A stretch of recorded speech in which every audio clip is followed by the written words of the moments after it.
La majorité vit en mode automatique.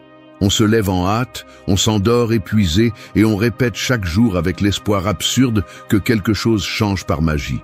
Mais rien ne change si tu ne changes pas, et personne ne viendra te sauver. Si tu continues à attendre un coup de chance ou un signe divin pour commencer à vivre pleinement, tu vas rester là, bloqué, frustré, épuisé. Ce qui te consume n'est pas le chaos extérieur, c'est le désordre que tu portes en toi. Un esprit saturé, des habitudes faibles, des excuses déguisées en fatigue et l'idée toxique que tu ne peux plus.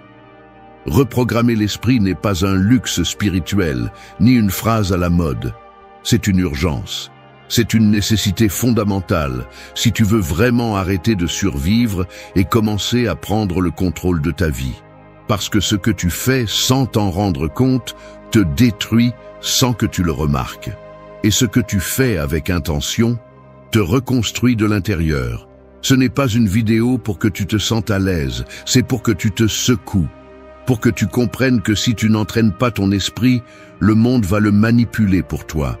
Que si tu ne maîtrises pas tes habitudes, elles vont décider pour toi. Et que si tu ne mets pas de discipline là où il y a des plaintes aujourd'hui, tu vas vivre coincé dans une routine que tu détestes, sans avoir le courage de la briser. À travers 8 habitudes conscientes, tu vas découvrir comment te reprogrammer. Pas avec des discours vides, mais avec des actions petites, puissantes, quotidienne. Nous allons parler de discipline réelle, pas parfaite, d'intention, pas de motivation passagère, d'éteindre le bruit du monde pour écouter ce dont ton esprit a vraiment besoin, de créer des routines qui t'élèvent au lieu de te détruire, parce qu'il ne s'agit pas de faire plus, il s'agit de faire différemment. Donc, si tu es vraiment fatigué de vivre à moitié, fais attention, parce que changer ta vie ne commence pas par un grand événement. Ça commence ce soir, et tu vas le vérifier. Prépare ta nuit comme si ton lendemain en dépendait. Ta vie est comme un champ de bataille, et chaque jour qui commence est une guerre que tu vas mener. Le problème, c'est que beaucoup partent au combat sans armes, sans stratégie et sans force, comme si l'ennemi n'était pas réel. Mais il l'est. Il s'appelle la paresse, la confusion, l'anxiété, la frustration. Et si tu ne prépares pas ta nuit comme si c'était le prélude de cette bataille, alors tu es déjà en train de perdre. Parce que l'esprit ne commence pas à travailler quand l'alarme sonne, mais bien avant, quand tu décides comment tu vas terminer la journée précédente. Ton lendemain est défini par la façon dont tu termines aujourd'hui. Et ce n'est pas de la poésie bon marché, c'est de la biologie, c'est de la discipline, c'est la réalité. Quand tu vas au lit sans direction, avec le portable dans le visage, l'esprit plein de choses en suspens que tu n'as pas ordonnées et le corps perturbé par la nourriture, la lumière et le bruit, tu ne te reposes pas, tu survis. Et le corps le ressent. L'esprit l'enregistre. Et le répète comme un schéma chaque jour, te traînant à vivre par inertie. Tu veux reprogrammer ton esprit? Alors comprends qu'il ne s'agit pas seulement de changer ce que tu fais le matin. Il s'agit d'avoir le courage de terminer la journée avec intention. Le stoïcisme ne parle pas de routine moderne, ni de hack magique pour mieux dormir. Il parle d'ordre intérieur, de préparation mentale, de ne rien laisser au hasard. Marc Aurèle se demandait chaque nuit s'il avait agi avec vertu, s'il avait été ferme, s'il avait vécu avec un but. Il ne le faisait pas par romantisme, il le faisait parce qu'il comprenait que l'esprit a besoin de direction, pas de distraction. Tu le sais aussi, mais tu fais semblant de ne pas comprendre. Tu continues à laisser ta nuit être une fuite sans frein au lieu de la transformer en un rituel de pouvoir. Et tu n'as pas besoin d'une liste d'étapes, tu as besoin de décisions. Arrête d'improviser ton repos et commence à le prendre comme une partie de ton entraînement mental. Avant de dormir, observe ta journée, non pas avec jugement, mais avec clarté. Demande-toi ce que tu as appris, où tu as échoué, ce que tu peux faire mieux. Range ton environnement, car le désordre extérieur contamine ton repos. Laisse le portable de côté, car cette lumière et ce bruit sont une drogue déguisée. Respire, ralentis, pense à ton lendemain comme à une mission. pas comme à une routine de plus, et prépare-toi comme quelqu'un qui veut vraiment être prêt à donner son meilleur coup au monde, pas comme quelqu'un qui a déjà abandonné sans combattre. Chaque nuit est une occasion de mettre en pause le chaos et de choisir comment tu vas revenir. La plupart des gens s'endorment comme s'ils étaient forcés de se décharger, de fuir. Mais tu n'es pas ici pour fuir, tu es ici pour te dominer. Et cela commence par décider comment se termine ta journée. Ce n'est pas quelque chose qui se négocie, c'est quelque chose qui se forme. Celui qui dort avec intention se réveille avec pouvoir. Celui qui se prépare en silence apparaît avec force. Et celui qui respecte sa nuit construit son lendemain. Alors ne cherche pas de formule compliquée, commence par ce que tu as. Reprogrammer ton esprit commence à ce moment où tu décides que ton repos ne sera plus une évasion, mais une préparation. Pas pour survivre au lendemain, mais pour le gagner. 2. Dinto, éteins le monde et dors avec intention. Ton corps n'est pas une machine que tu peux éteindre quand tu veux. C'est un système intelligent qui répond à chaque signal que tu lui donnes, même ceux que tu ignores. Le nourrir tard, le remplir de stimuli, le bombarder d'écrans, de bruit, de stress ou de sucre juste avant de dormir. C'est comme mettre des pierres à un nageur avant de le lancer à l'eau.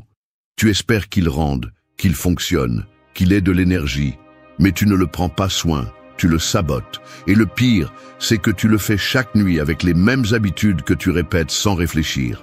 C'est pourquoi tu ne te reposes pas. C'est pourquoi tu te réveilles fatigué, confus, réactif. Ce n'est pas de l'insomnie, c'est du désordre. Ce n'est pas de l'anxiété, c'est un manque d'intention. L'un des piliers les plus puissants mais ignorés de l'autocontrôle est la façon dont tu termines ta journée. Et cela commence par une décision aussi simple que de te discipliner pour dîner tôt. Non pas pour suivre une mode, mais parce que ton corps a besoin de temps pour digérer avant de dormir. Si tu manges et te couches, tu le forces à travailler quand il devrait se restaurer. Si tu le remplis de sucre, tu le perturbes. Si tu le charges de nourriture lourde, tu l'épuises. Et ainsi, nuit après nuit, tu l'entraînes non pas à dormir, mais à résister. Non pas à recharger, mais à survivre au chaos que tu lui imposes. Et ce n'est pas seulement ce que tu manges, c'est ce que tu consommes mentalement. Une série bruyante, un défilement sans fin, une discussion absurde par message, une vérification compulsive des mails ou des réseaux sociaux. Tout cela semble inoffensif, mais conditionne ton cerveau à ne pas se déconnecter. Tu lui apprends que la nuit est un champ de stimuli, pas de repos. Et ensuite, tu te demandes pourquoi tu te réveilles irrité, sans concentration, sans énergie. Ce n'est pas un mystère, c'est une conséquence. La nuit n'est pas faite pour être remplie de choses, elle est faite pour être vidée, pour faire de la place, pour permettre à ton esprit de se rétablir, à ton corps de respirer, à ton âme d'avoir du silence. Les stoïciens savaient que le corps était le véhicule de l'âme. Ils ne le maltraitaient pas, ils ne l'ignoraient pas, ils le respectaient. Ils comprenaient que le repos n'était pas une excuse pour la paresse, mais un outil pour l'action. Bien dormir n'est pas de l'indulgence. C'est une stratégie. Et dormir avec intention, ce n'est pas juste éteindre la lumière, c'est créer un environnement qui t'aide à entrer dans un repos profond. Cela nécessite de l'ordre, du respect, de la décision. Il ne s'agit pas de perfection, il s'agit de conscience. Éteindre le monde, ce n'est pas se déconnecter de tout comme un acte dramatique, c'est reprendre la souveraineté sur ton temps. C'est dire stop quand le corps le demande. C'est mettre des limites au bruit externe pour protéger ta clarté interne. C'est laisser la nuit être un temple, pas une décharge de ce que tu n'as pas pu gérer pendant la journée. Et si tu le vois ainsi, alors chaque nuit devient une affirmation de pouvoir, pas une reddition sans sens. Dormir n'est pas la même chose que se reposer. Et se reposer n'est pas la même chose que récupérer. Si tu veux reprogrammer ton esprit, commence par reconnaître que le repos se travaille aussi, que tout n'est pas une question de volonté au réveil, qu'il y a aussi une discipline silencieuse avant de dormir. Dîne tôt, éteins le monde et dors avec intention. Que personne ni rien ne te vole ce moment. Que ta nuit ne soit pas une évasion, mais une préparation sacrée. parce que celui qui maîtrise ses nuits conquiert ses jours. 3. Éliminez le portable de votre vie nocturne. Dormir avec le portable à côté est comme dormir avec un voleur sous l'oreiller. Vous ne le remarquez pas au début, mais il vous vole quelque chose chaque nuit. Votre temps, votre attention, votre repos, votre tranquillité d'esprit. Il vous vole la possibilité de terminer la journée en silence avec vous-même. Et le pire, c'est que vous lui laissez la porte ouverte, croyant qu'il ne se passe rien, que c'est normal, que tout le monde le fait. Mais ce qui est normal n'est pas toujours ce qui est correct, et ce qui est commun n'est pas toujours ce qui est sain. Le portable, si vous ne savez pas l'utiliser, devient une arme qui pointe vers votre esprit chaque fois que vous le regardez, juste au moment où vous avez le plus besoin de calme. La plupart des gens vérifient leur téléphone par réflexe, pas par nécessité. Ils ouvrent un réseau social, vérifient le chat, regardent à nouveau ce qu'ils avaient déjà vu, répondent à des messages qui pourraient attendre et consomment du contenu comme s'ils respiraient. Mais ce n'est pas respirer. C'est surcharger le système nerveux juste au moment où il devrait se déconnecter. Vous vous préparez à dormir et la dernière chose que vous voyez n'est pas votre reflet ni votre conscience. C'est un écran brillant, plein de bruits étrangers. Vous ne terminez pas la journée avec un but. Vous la terminez avec une distraction. Et ensuite, vous avez du mal à dormir. Vous vous réveillez agité, avec le cerveau en marche, comme s'il avait passé la nuit sur une autoroute allumée. Ce n'est pas une coïncidence. C'est une habitude qui vous fait déjà du mal. Les stoïciens parlaient de contrôler les impulsions. Et l'une des plus toxiques de cette époque est l'impulsion de vérifier le portable toutes les quelques minutes, même dans l'obscurité de la nuit. Cette impulsion a un coût. Elle ne prend pas seulement du temps, elle prend de la présence, elle prend de la direction. Elle vous fait commencer la journée avec de l'anxiété et la terminer avec de la dispersion. Elle vous maintient réactif, distrait, attaché à l'extérieur. Et ainsi, petit à petit, vous perdez le contact avec vous-même. Parce qu'il n'y a pas de réflexion profonde lorsque vous êtes collé à un écran. Il n'y a pas d'introspection lorsque chaque silence est rempli par du bruit numérique. Il n'y a pas de maîtrise de soi lorsque chaque émotion dépend de ce que vous avez vu, lu ou répondu juste avant de vous coucher. Si vous voulez reprendre le contrôle de votre esprit, commencez par éloigner le portable de l'endroit où vous vous reposez. Laissez-le loin, non pas par punition, mais par respect. Il ne s'agit pas de haïr la technologie, il s'agit de ne pas en être l'esclave. La pièce où vous dormez ne devrait pas être un champ de notification. Elle devrait être un refuge, un espace pour le calme, pour la révision de la journée, pour le silence.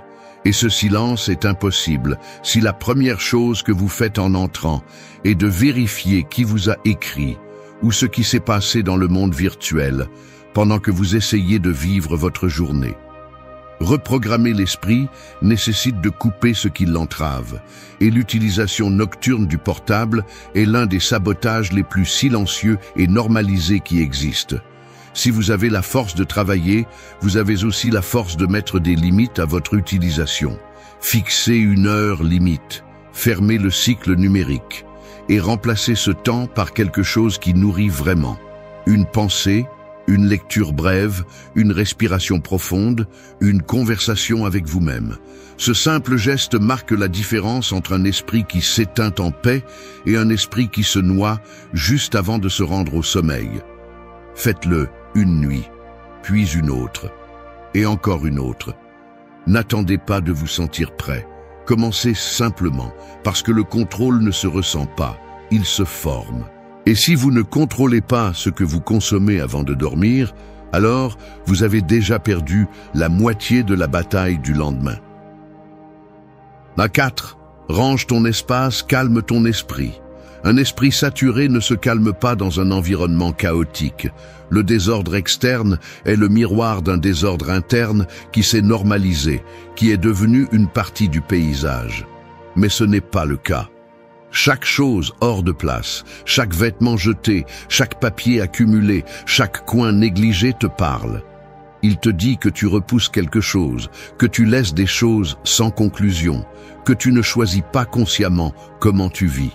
Et lorsque ce bruit visuel s'accumule, le cerveau le traduit comme une menace, comme un fardeau, comme une liste interminable de choses non résolues qui te crient en silence chaque fois que tu essaies de te reposer. Ta chambre n'est pas un entrepôt, ton lit n'est pas un dépôt. Ton espace de repos doit être un temple, pas une décharge émotionnelle où tu jettes tout ce que tu n'as pas su gérer pendant la journée. Lorsque tu ne ranges pas ce qui t'entoure, ton esprit l'interprète comme un signe qu'il n'y a pas de contrôle, que tout est en suspens, qu'il n'y a pas de direction. Et cela, même si tu ne le remarques pas, affecte ta capacité à te calmer, à dormir, à penser clairement. Il ne s'agit pas d'une obsession de la propreté, il s'agit de respect pour toi-même. Parce que si tu ne peux pas ranger le mètre carré où tu te reposes, comment vas-tu ranger ta vie? Le stoïcisme enseigne à se concentrer uniquement sur ce que l'on peut contrôler. Et ton espace dépend de toi. Ce n'est pas le gouvernement, ce n'est pas le climat, ce n'est pas ton passé. C'est ta responsabilité directe. Tu as le pouvoir de créer un environnement qui travaille en ta faveur, pas contre toi. Un lieu qui inspire la paix, pas le bruit. Et cela commence par une décision simple. Ne pas te coucher sans avoir rangé, même si tu es fatigué, même si tu es pressé. Parce que cet acte n'est pas seulement physique, il est mental, il est symbolique. Tu dis à ton cerveau qu'il y a une structure, qu'il y a un but, qu'il y a une base solide sur laquelle se reposer. Beaucoup de gens se sentent anxieux sans raison apparente, mais ils ne regardent pas autour d'eux. Ils vivent parmi des choses accumulées, de la poussière, des vêtements non pliés, des restes de jours précédents qu'ils n'ont jamais vraiment terminés. Cela génère du stress, cela épuise, cela déconcentre. Et ce n'est pas une coïncidence, c'est un manque d'intention. Tu peux changer cela, mais tu dois arrêter de chercher des excuses pour ne pas le faire. Personne d'autre ne le fera pour toi. Personne ne viendra ranger ton chaos si tu ne t'en charges pas. Parce que ce que tu ne nettoies pas à l'extérieur pourrit à l'intérieur. Tu n'as pas besoin d'acheter de nouveaux meubles ou de vivre dans une maison parfaite. Tu as juste besoin de considérer ton espace comme une extension de ton esprit. Demande-toi ce qui te calme et ce qui t'agite, ce qui te donne de la clarté et ce qui te vole de l'énergie. Commence par le simple.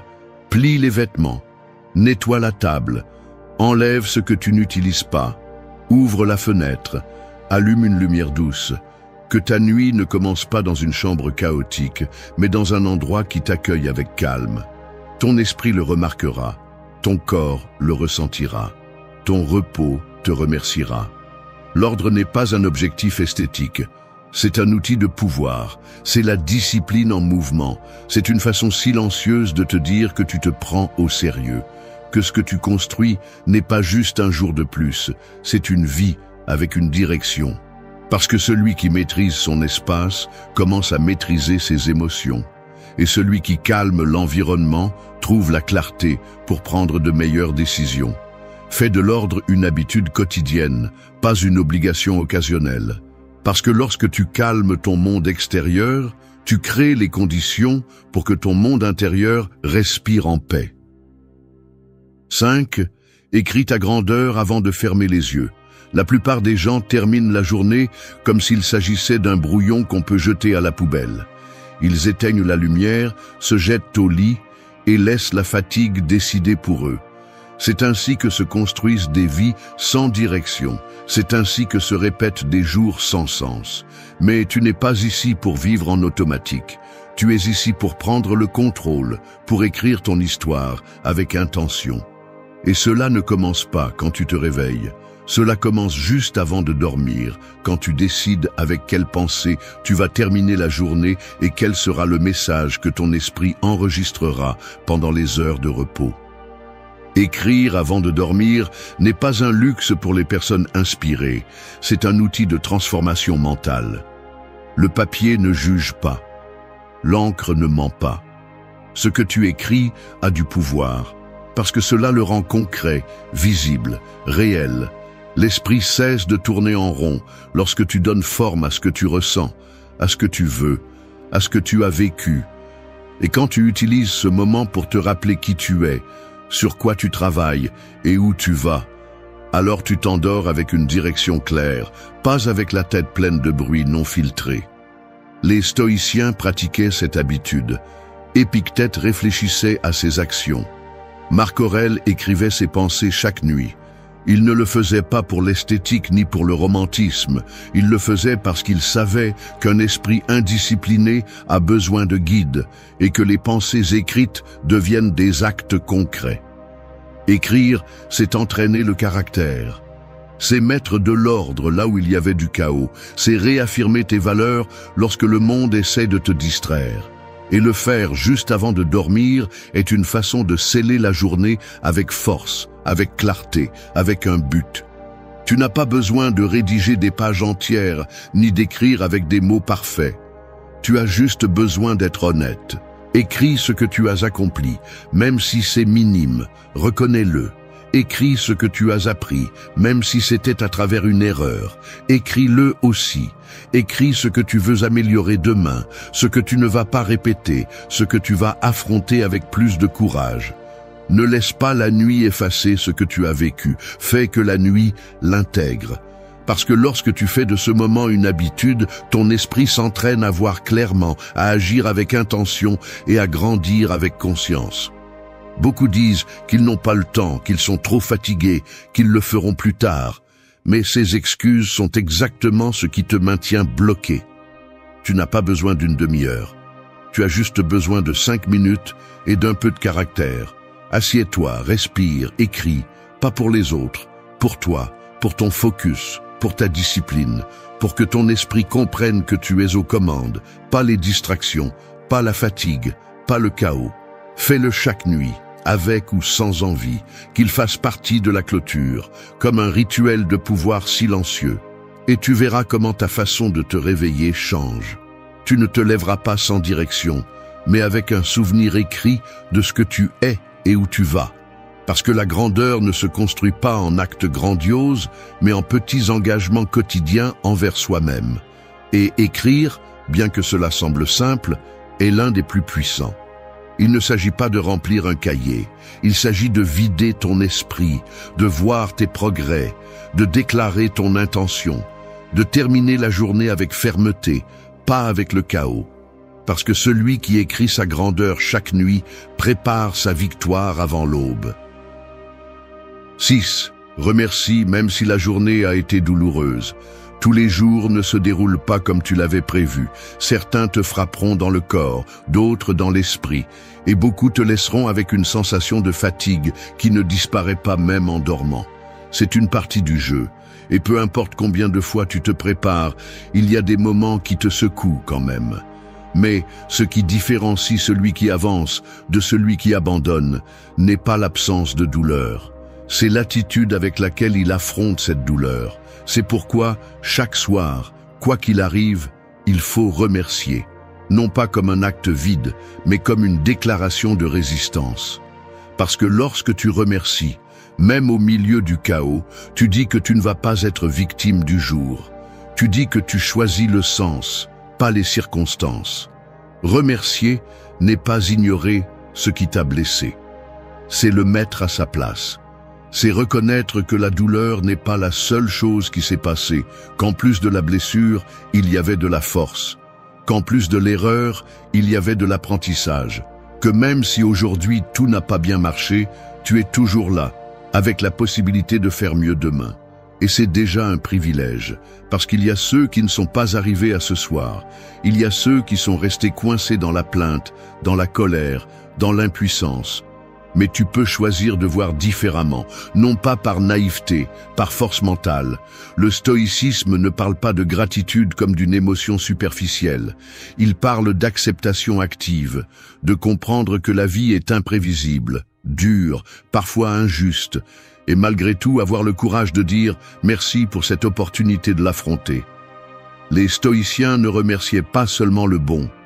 Ils remerciaient le difficile, parce qu'ils savaient que c'était là le véritable test, que c'est seulement dans la difficulté que le caractère apparaît, et que si tout était facile, personne ne grandirait vraiment. C'est la gratitude qui compte, celle qui naît du feu, pas du confort. Tu n'as pas besoin d'écrire une liste interminable, une ligne suffit, une pensée consciente suffit. Merci pour le défi, parce qu'il m'apprend à être plus fort. Merci pour cette douleur, parce qu'elle m'a rappelé que je ressens encore. Merci pour la patience que je n'ai pas eue, parce qu'elle m'a montré ce que j'ai besoin de travailler. C'est la gratitude qui transforme, parce qu'elle ne nie pas la journée. Elle l'interprète d'un point de vue plus élevé. Et si tu pratiques cela chaque soir, ton esprit commence à changer. Il ne réagit plus avec une colère automatique. Il commence à voir le sens caché. Il commence à trouver l'apprentissage. Il commence à lâcher ce qu'il ne peut pas contrôler. Parce que ce que tu remercies, tu le libères. Et ce que tu résistes sans le traiter, tu le répètes.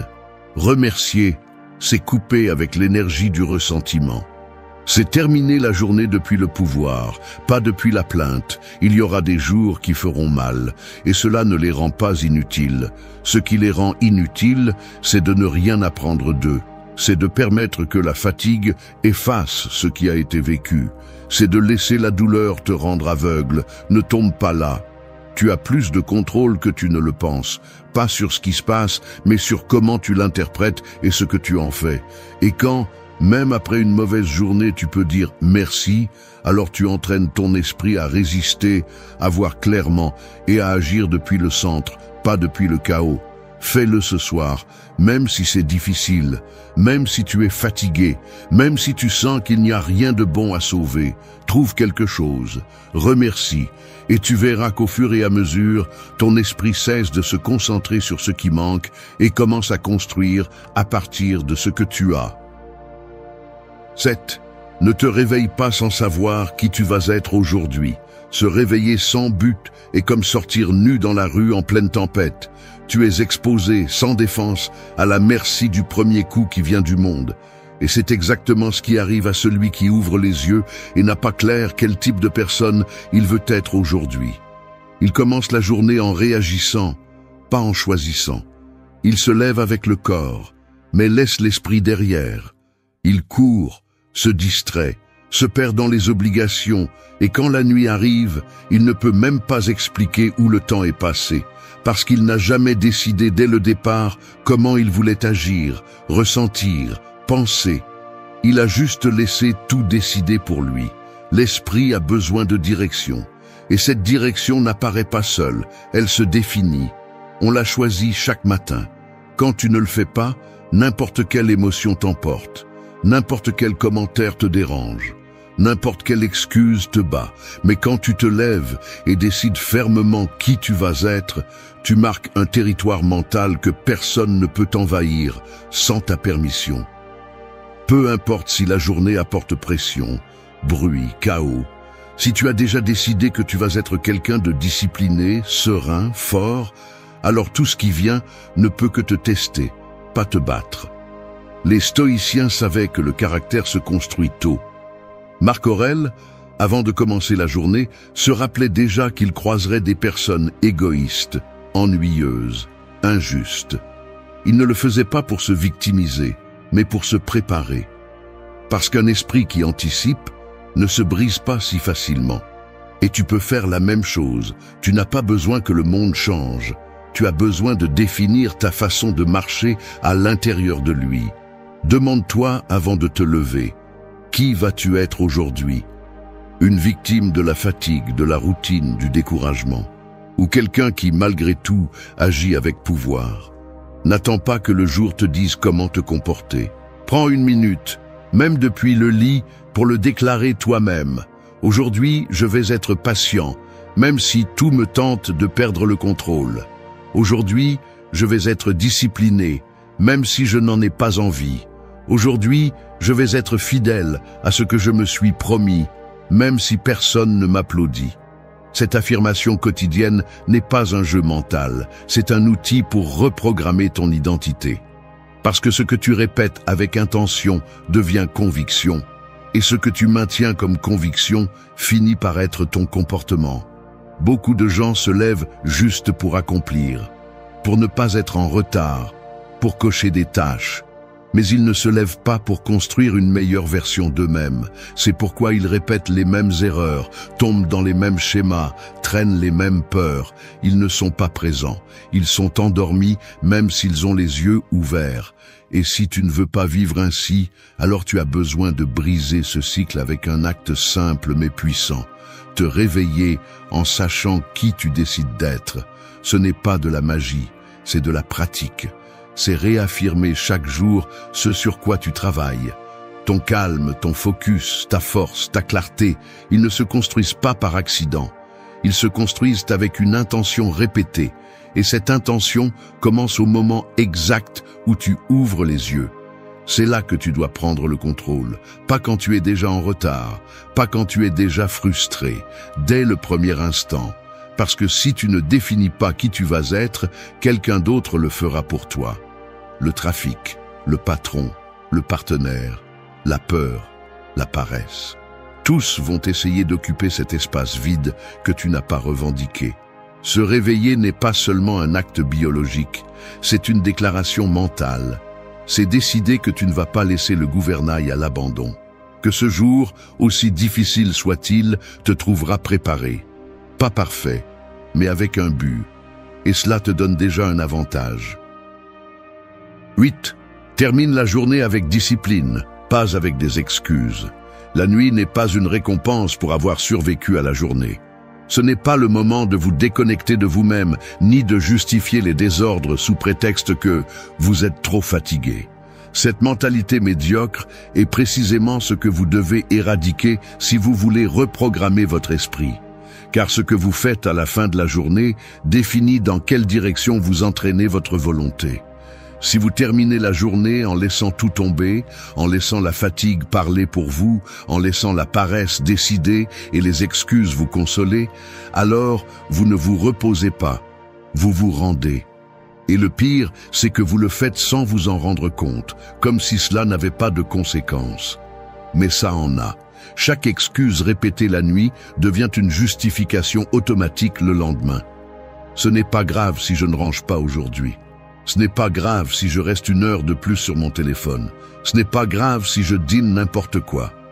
Tout cela, dit chaque nuit, devient une routine. Et cette routine sabote votre énergie, votre clarté, votre santé. Parce que l'esprit ne distingue pas ce que vous faites par inertie de ce que vous faites avec intention. Il apprend seulement. Il répète seulement. Il copie seulement. Et si la dernière chose que vous lui donnez avant de dormir est le chaos, alors le chaos devient son modèle.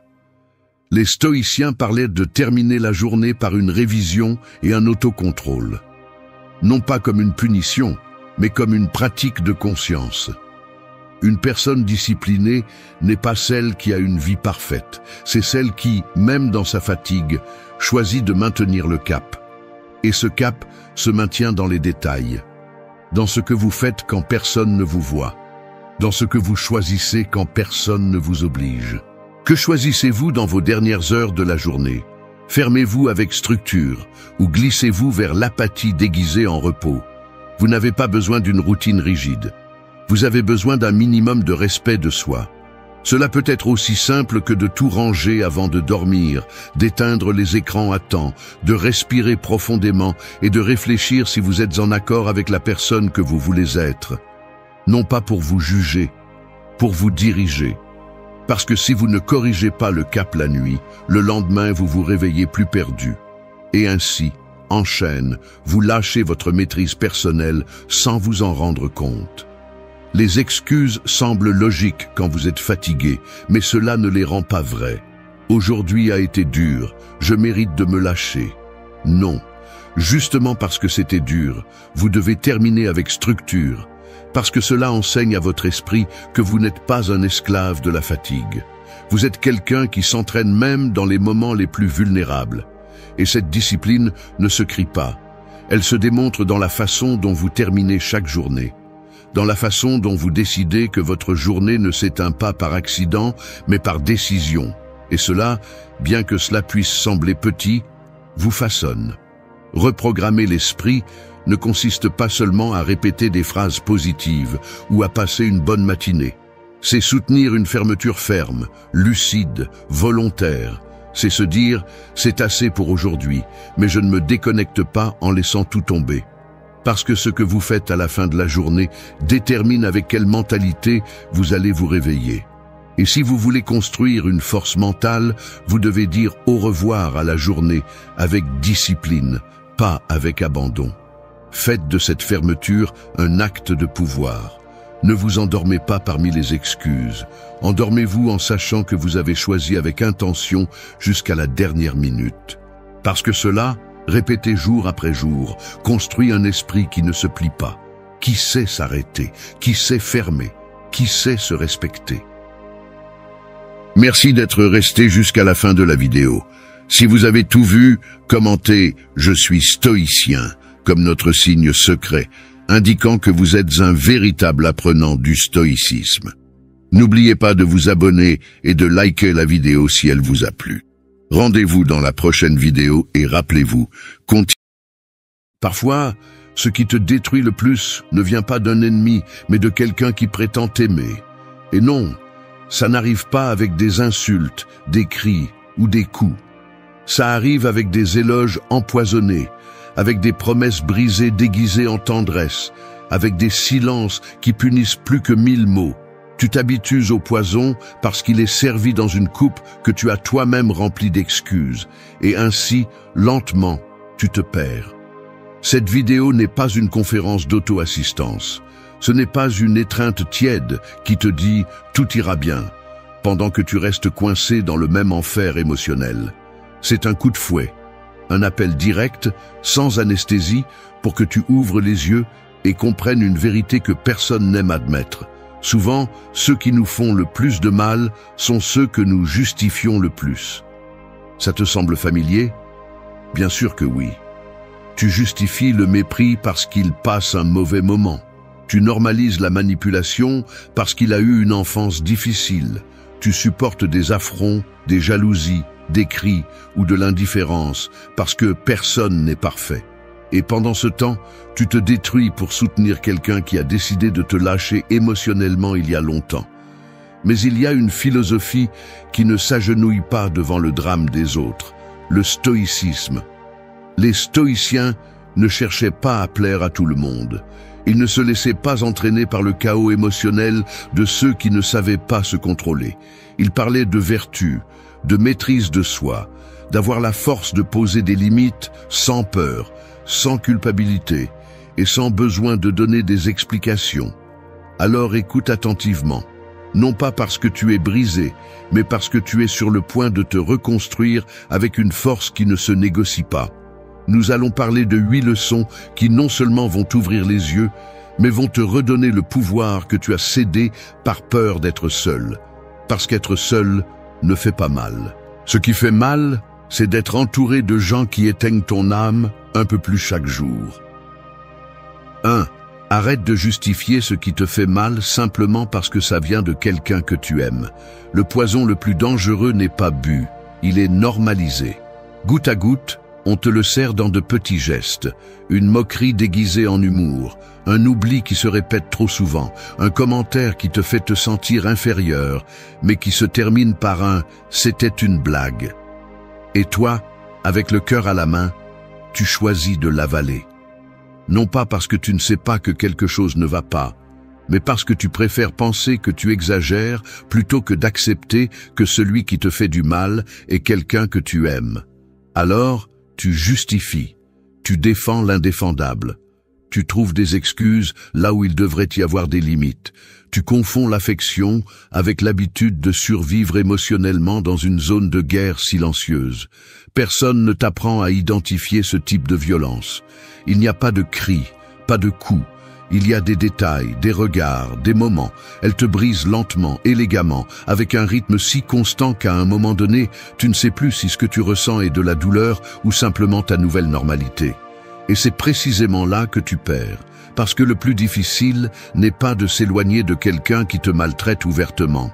Le difficile est d'accepter que la personne qui te fait du mal t'a aussi donné de beaux moments. Que tout n'était pas sombre, qu'elle t'a soutenu quand personne d'autre ne l'a fait, qu'elle a partagé ton lit, tes secrets, tes rêves. Et c'est pourquoi tu la défends. Tu la justifies. Tu te justifies.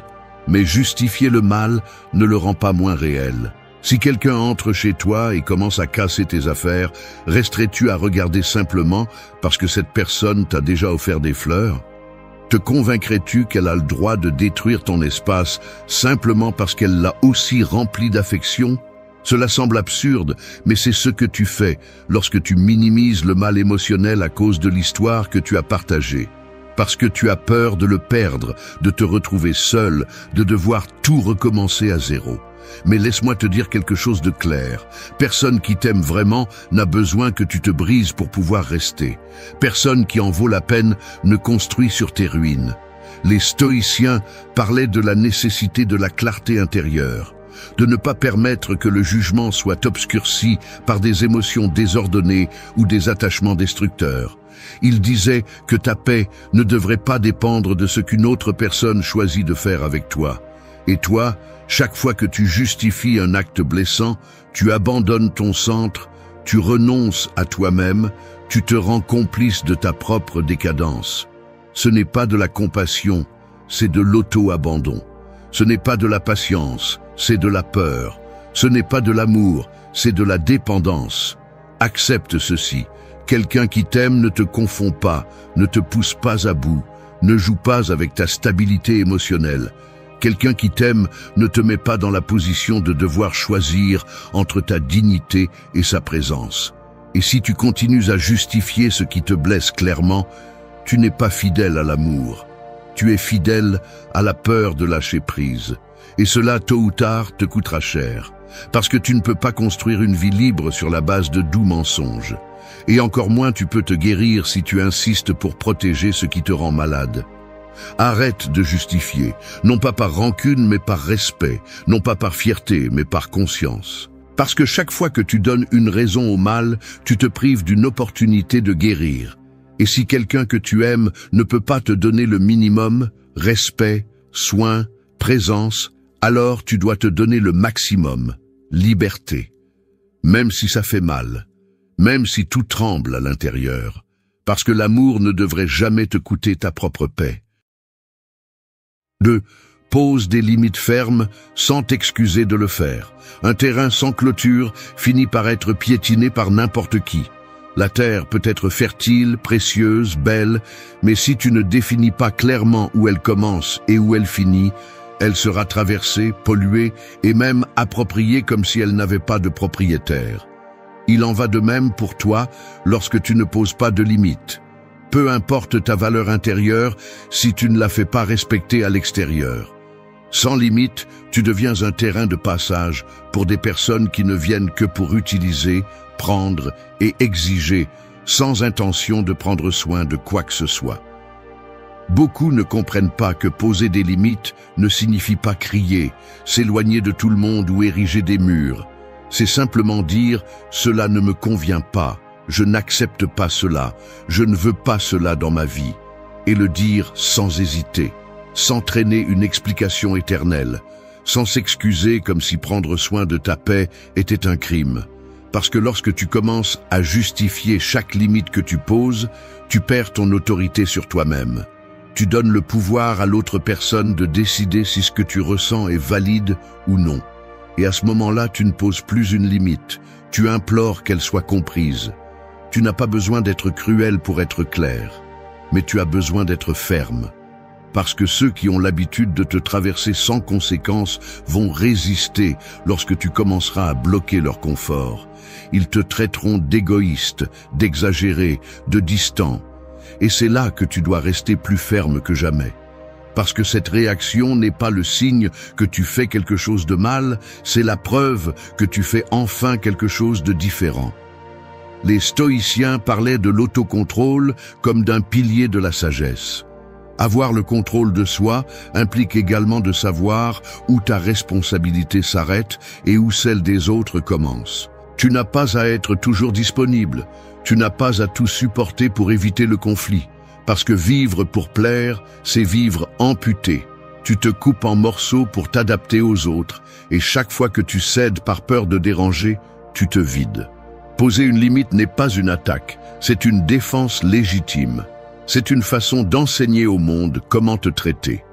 Et si quelqu'un se sent offensé lorsque tu lui traces une ligne, il ne valorise pas ta présence.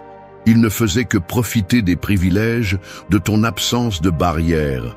Il ne s'agit pas de punir, il s'agit d'organiser, de choisir ce que tu permets, ce que tu tolères et ce que tu n'accepteras plus, peu importe combien on insiste, combien on te blâme, combien on essaie de te faire te sentir mal pour défendre ton espace.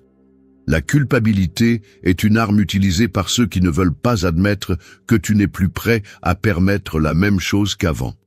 Si tu la ressens, observe-la, mais ne t'arrête pas à cause d'elle. Parce que si tu t'excuses chaque fois que tu prends soin de toi, tu finis par vivre en fonction du désir des autres.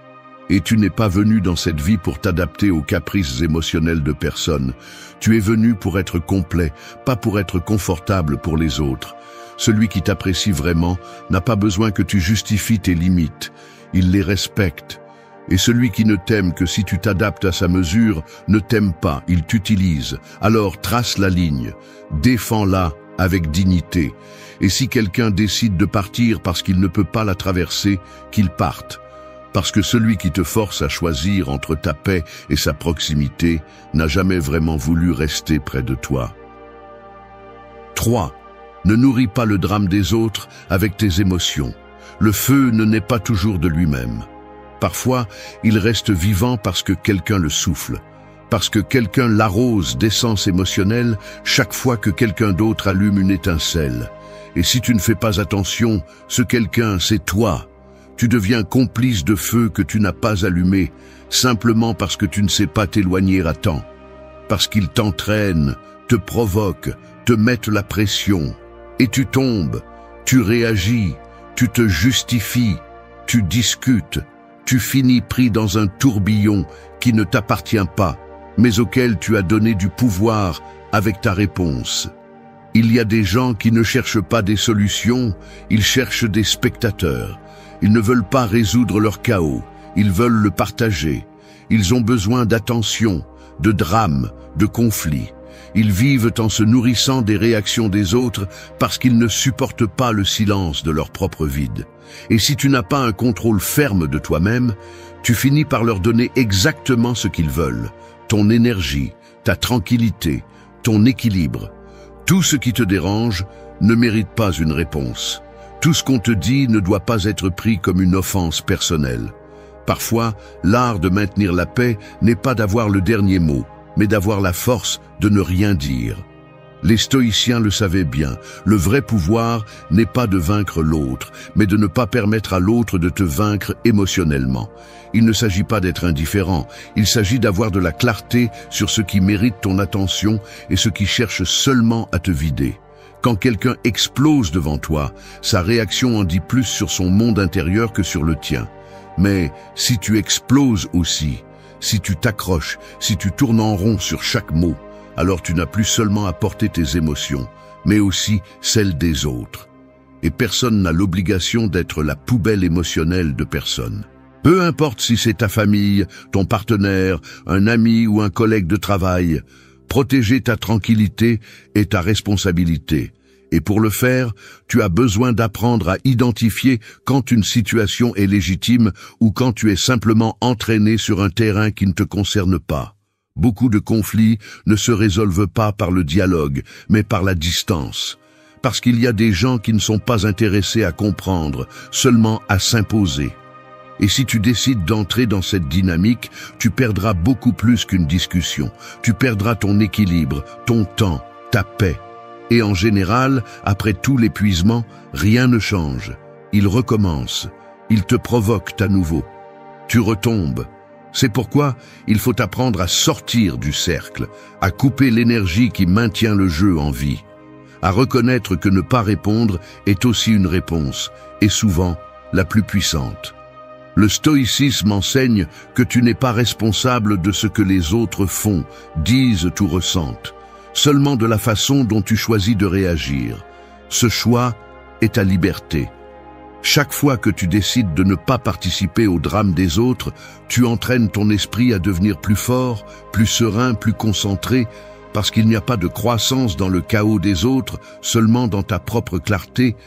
Tu n'es pas obligé de porter le poids émotionnel de ceux qui vivent en conflit constant. Tu n'as pas à prouver quoi que ce soit, ni à te justifier, ni à convaincre qui que ce soit de ta valeur. Apprends à lâcher le besoin d'avoir raison. Apprends à te taire sans te sentir faible. Apprends à partir sans claquer la porte avec fracas. Parce que souvent le silence est la façon la plus digne de dire « je ne participe plus à cela, je ne vais plus nourrir ce qui me vole ma tranquillité ». 4. Ne partage pas tes rêves avec ceux qui ne célèbrent pas tes réussites. Un rêve est comme une graine. Fragile au début, silencieuse, invisible pour ceux qui ne croient qu'en ce qu'ils peuvent déjà toucher. Si tu la plantes dans un sol sec, sans soleil, sans soin, elle ne germera jamais. Il en va de même lorsque tu partages tes idées, tes désirs, tes plans, avec des personnes qui non seulement ne croient pas en toi, mais qui ne veulent pas non plus te voir grandir.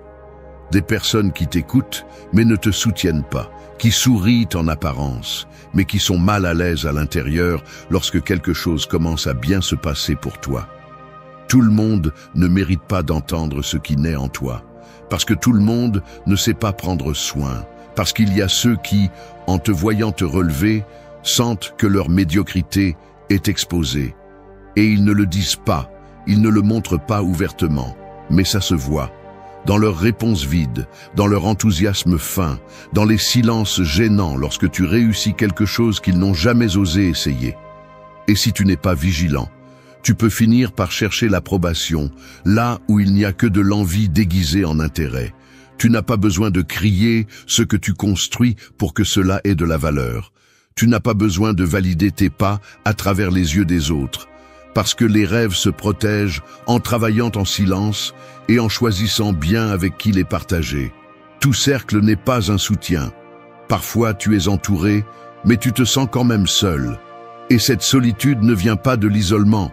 Elle vient de la prise de conscience que ce qui est un progrès pour toi est une menace pour les autres.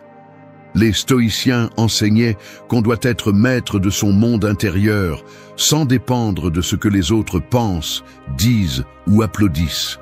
Ils ne vivaient pas en cherchant l'approbation, ils vivaient en accord avec leur but. Et tu dois faire de même. Tu ne peux pas construire une vie basée sur tes convictions si tu partages chaque plan avec des personnes qui ne veulent pas que tu avances plus qu'eux.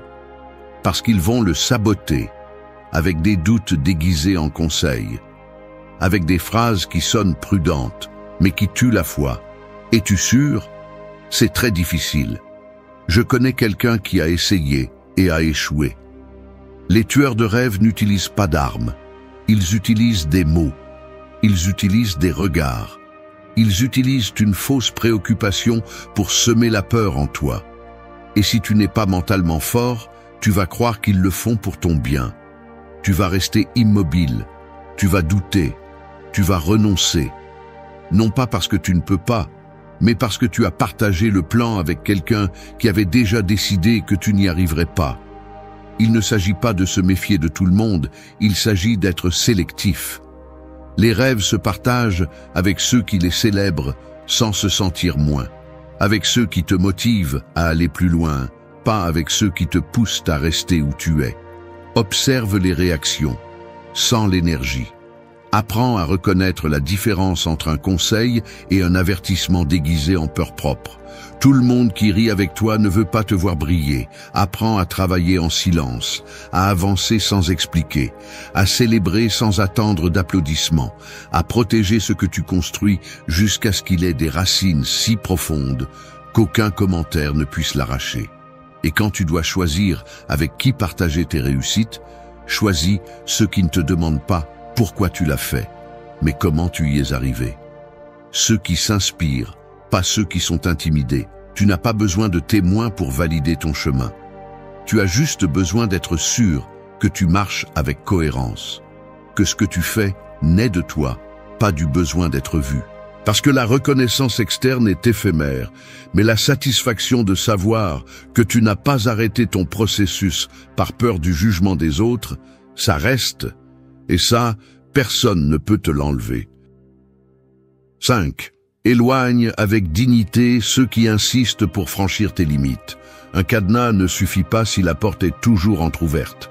Tu peux répéter que tu as des limites, parler de respect, exiger de l'espace, mais si tu n'agis pas avec fermeté, si tu ne fais pas respecter ce que tu dis, les gens vont entrer quand même.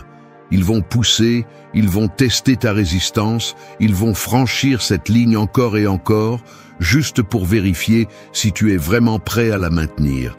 Et si chaque fois qu'ils le font, tu restes silencieux, tu cèdes, tu pardonnes sans changement, alors tu ne poses pas de limites. Tu donnes la permission de te marcher dessus. Il y a ceux qui comprennent le non seulement quand ils en ressentent les conséquences.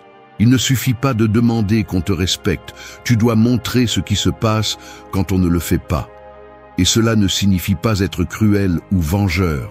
Cela signifie avoir de la dignité. Savoir que tu n'as pas à garder près de toi celui qui constamment viole ta tranquillité, minimise tes mots ou te fait sentir comme si tu exagérais alors que tu demandes seulement le minimum. Ce n'est pas de l'orgueil, c'est de l'auto-soin. Ce n'est pas de la froideur, c'est de la responsabilité envers toi-même. Parce que si tu ne te respectes pas, personne ne le fera pour toi. Tu peux aimer quelqu'un profondément, mais si sa présence implique que tu dois supporter des choses qui te brisent de l'intérieur, alors ce lien ne mérite pas de continuer. L'amour n'annule pas tes besoins. L'affection ne justifie pas le manque de considération. Et l'habitude n'est pas une excuse pour continuer à permettre ce que tu sais qui ne te fait pas de bien. Les stoïciens parlaient de la valeur de vivre avec vertu, avec cohérence entre ce que tu penses, ce que tu ressens et ce que tu fais. À quoi bon savoir ce qui te fait mal si tu continues à t'entourer de ceux qui le provoquent? À quoi bon parler de respect si tu ne l'exiges pas par des actes? La dignité ne se déclare pas, elle se démontre, et bien souvent, elle se démontre en silence. Pas avec des cris ou des explications, mais avec une absence ferme qui montre clairement que tu n'es pas prêt à négocier ta paix. S'éloigner n'est pas toujours une réaction. Parfois, c'est une décision planifiée, une clôture nécessaire, une porte que tu décides de ne plus ouvrir, non pas par haine, mais par amour-propre. Et quand tu le fais avec dignité, sans scandale, sans drame, sans besoin de convaincre qui que ce soit de pourquoi tu le fais, alors cet acte devient un message. Tu n'es plus disponible pour ce qui t'épuise. Tu n'es plus prêt à faire de la place pour celui qui ne sait pas en prendre soin.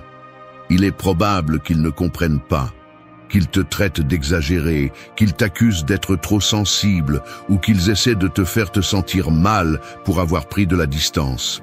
Mais tu n'es pas là pour éduquer ceux qui refusent d'apprendre. Tu n'es pas là pour justifier ton besoin de tranquillité. Tu es là pour vivre en cohérence avec ce que tu sais que tu mérites. Et si cela dérange les autres, ce n'est pas ton problème. Garder près de toi quelqu'un qui te manque de respect n'est pas un acte de maturité. C'est une trahison silencieuse à ton estime de soi. Et tant que tu continues à justifier l'injustifiable, tu resteras coincé dans des relations qui ne connaissent tes limites que comme un décor, et non comme une véritable barrière. S'éloigner avec dignité, c'est dire « ça suffit ». C'est honorer en privé sans avoir besoin de prouver quoi que ce soit. C'est fermer la porte fermement, sachant que la paix qui vient après l'au revoir est infiniment plus précieuse que n'importe quelle compagnie qui t'oblige à t'oublier. 6. Enregistre ta réalité quand quelqu'un essaie de te faire douter d'elle. Un miroir déformé ne montre pas la vérité, mais si tu l'utilises tous les jours, tu finis par croire que l'image que tu vois est la réalité. C'est ainsi que les personnes qui manipulent ta perception agissent. Ils ne te disent pas directement que tu as tort, mais ils sèment le doute en toi. Ils ne te crient pas que tu es fou, mais ils insinuent que tu exagères. Petit à petit, ils te font douter de ta mémoire, de tes émotions, de tes réactions. Et si tu n'es pas vigilant, tu commences à penser que tout est de ta faute, que tu es le problème, que peut-être, oui, tu vois des choses là où il n'y en a pas. Ce type de manipulation est lent, silencieux et extrêmement dangereux, parce qu'il ne détruit pas ce que tu fais, il détruit ta capacité à avoir confiance en toi. Et une fois qu'ils ont réussi à te faire te remettre en question, ils n'ont plus besoin de te contrôler. Tu te réduis toi-même, tu deviens insécurisé, fragile, tu t'excuses pour tout, tu marches avec précaution, tu te tais, tu doutes de tes propres émotions et tu acceptes le récit qu'ils t'imposent. Parce que tu ne regardes plus la réalité avec tes yeux, mais à travers leurs filtres. C'est pourquoi il est si important d'enregistrer ta réalité. Non seulement te souvenir de ce que tu as vécu, mais aussi l'écrire, le noter, laisser une trace interne de ce que tu as ressenti, de ce que tu as vu, de ce qui s'est passé. Parce que quand tu commenceras à douter, et je te garantis que tu douteras, tu auras besoin de revenir à ta vérité sans contamination extérieure. Tu auras besoin de preuves, même si elles ne sont que pour toi. Parce qu'un esprit confus est vulnérable, et une émotion niée est une porte ouverte au contrôle des autres. Les stoïciens parlaient du pouvoir de la pensée rationnelle, de l'exercice quotidien d'écrire ce qu'on a vécu pour éclaircir l'esprit, pour renforcer la perception, pour ne pas se perdre dans l'étranger. Marc Aurèle le faisait chaque soir.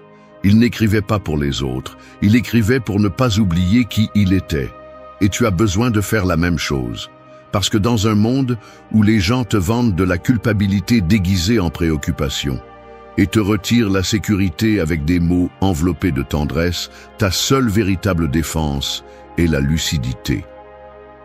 L'enregistrement clair de ton expérience, l'engagement envers ta vérité. Celui qui t'aime ne te fait pas douter de toi. Celui qui prend soin de toi ne démonte pas ton intuition. Si tu dois constamment te demander si tu exagères, si tu es trop émotionnel, si tu vois des fantômes là où il n'y en a pas, peut-être que le problème n'est pas en toi, mais en celui qui bénéficie de ta confusion. Et peu importe combien d'affection tu penses qu'il y a, l'amour sans respect n'est pas de l'amour, c'est du pouvoir mal utilisé. La vérité n'est pas toujours confortable. Parfois, elle est déchirante, mais elle est à toi. Et elle mérite d'être protégée, non pas des autres, mais de toi-même quand tu commences à l'oublier par peur de perdre des liens qui sont déjà brisés.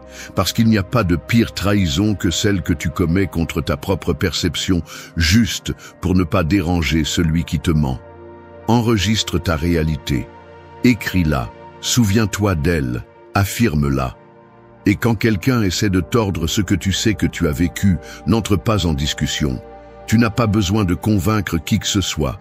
Tu as juste besoin d'être ferme dans ta vérité. Parce que quand une personne a besoin que tu doutes de toi pour pouvoir rester, elle ne vient pas construire avec toi. Elle vient te dominer. Et tu n'es pas ici pour être manipulé, ni pour te modeler selon le confort des autres. Tu es ici pour vivre les yeux ouverts, le cœur pur et l'esprit fort. Ta réalité est sacrée. Ne laisse personne la réécrire à sa convenance. Celui qui déforme tes souvenirs veut effacer ta voix. Et si tu perds ta voix, tu perds le contrôle de ta vie. Alors ancre ta vérité, soutiens ce que tu as vécu, parce que c'est le premier pas pour retrouver ta liberté. 7. Ne sacrifie pas ta paix pour quelqu'un qui vit dans son propre naufrage. Certaines personnes ne se noient pas, elles se jettent encore et encore dans le même puits, sachant que tu vas te jeter derrière elles. Et toi, avec la meilleure intention, avec un cœur noble, tu nages à contre-courant, tu t'épuises, tu te noies, juste pour les sortir de là. Mais à peine réussis-tu à les sauver, ils te lâchent, retournent au bord et se jettent à nouveau. Parce qu'ils ne veulent pas sortir. Ils veulent que quelqu'un soit toujours là pour les sauver. Ils ne cherchent pas à changer. Ils cherchent à être le centre du chaos. Et si tu ne t'en rends pas compte, tu finis par faire partie du cycle. Non pas en tant que héros, mais en tant que victime émotionnelle. Tu ne peux pas sauver quelqu'un qui ne veut pas être sauvé. Peu importe combien tu t'efforces, combien tu aimes, combien tu te sacrifies. Si une personne n'est pas prête à prendre la responsabilité de sa vie, tout ce que tu fais ne servira qu'à prolonger son immaturité. Ils s'accrocheront à toi, te blâmeront pour ton absence, exigeront ta présence. Et quand ils ne pourront pas se tenir debout, ils te feront sentir comme si c'était ton devoir de les soutenir. Mais ce n'est pas le cas. Ce ne l'a jamais été. Les stoïciens parlaient de la valeur de l'autodiscipline, du devoir de chaque être humain d'assumer son propre destin. Personne ne peut vivre pour toi, personne ne peut penser pour toi, personne ne peut agir pour toi. Et toi non plus, tu ne peux pas vivre la vie des autres. Tu peux accompagner, tu peux guider. Mais si tu te donnes entièrement à résoudre l'existence de quelqu'un qui ne veut pas avancer, tu finis par être entraîné par sa paralysie.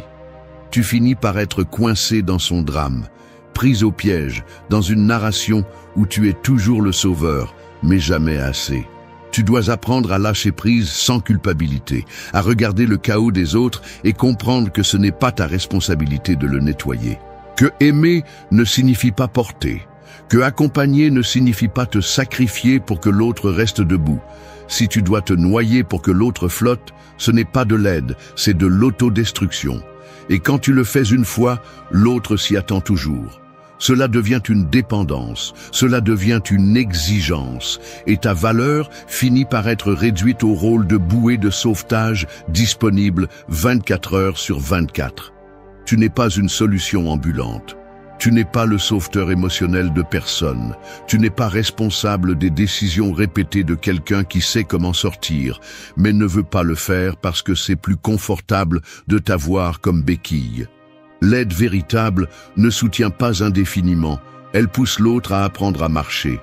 Mais si tu portes toujours, l'autre n'apprendra jamais à se tenir debout par lui-même. Et oui, lâcher prise fait mal.